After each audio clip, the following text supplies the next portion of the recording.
రాష్ట్రం మన్యం బంధు విజయవంతం. ఆదివాసీ గిరిజన సంఘం సంపూర్ణ మద్దతు.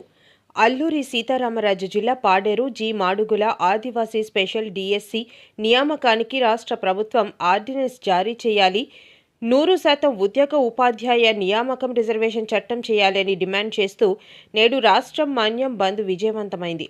ఈ సందర్భంగా జి మాడుగుల పాడేరు ఆదివాసీ సంఘాల నాయకులు మాట్లాడుతూ ఆదివాసీ స్పెషల్ డిఎస్సి నోటిఫికేషన్ విడుదలకు రాష్ట్ర ప్రభుత్వం ఆర్డినెన్స్ జారీ చేయాలని, 100% ఉద్యోగ ఉపాధ్యాయ నియామక చట్టం చేయాలని, ఏజెన్సీ ప్రాంత టీచర్ పోస్టులకు మెగా డిఎస్సి నుంచి మినహాయింపు ఇవ్వాలని ఆదివాసీ సంఘాల నాయకులు డిమాండ్ చేశారు.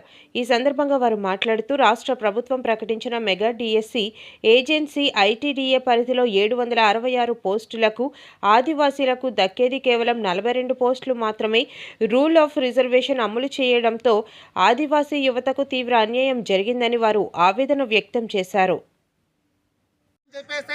నిండు సభలో చెప్పినటువంటి ఆ మాటని ఖచ్చితంగా మీ దృష్టిలో పెట్టుకుని వాటిని పునరుద్ధరించాలని చెప్పేసి గిరిజన ఆదివాసీ జేఏసీ తరపున రాష్ట్ర వ్యాప్తంలో ఉన్నటువంటి గిరిజన సంఘాల తరపున రాష్ట్ర ప్రభుత్వానికి మరొకసారి గుర్తు చేస్తున్నాం.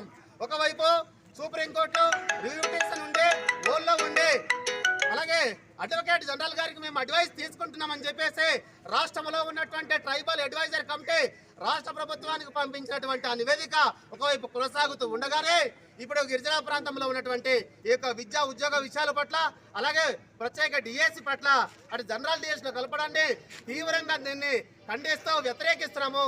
వీటి పట్ల అలాగే రాష్ట్ర ప్రభుత్వం మరొకసారి ఆలోచన చేసుకోకపోతే మరి ఈ యొక్క రాష్ట్ర వ్యాప్తంగా గిరిజన సంఘాలను కలుపుకొని ప్రజా ఉద్యమంగా మార్చడానికి కూడా వెనుకడం లేదని చెప్పేసి ఇందుమూలంగా రాష్ట్ర ప్రభుత్వానికి మరొకసారి మేము ఈ విషయాన్ని గుర్తు చేస్తున్నాం. Thank you sir, thank you.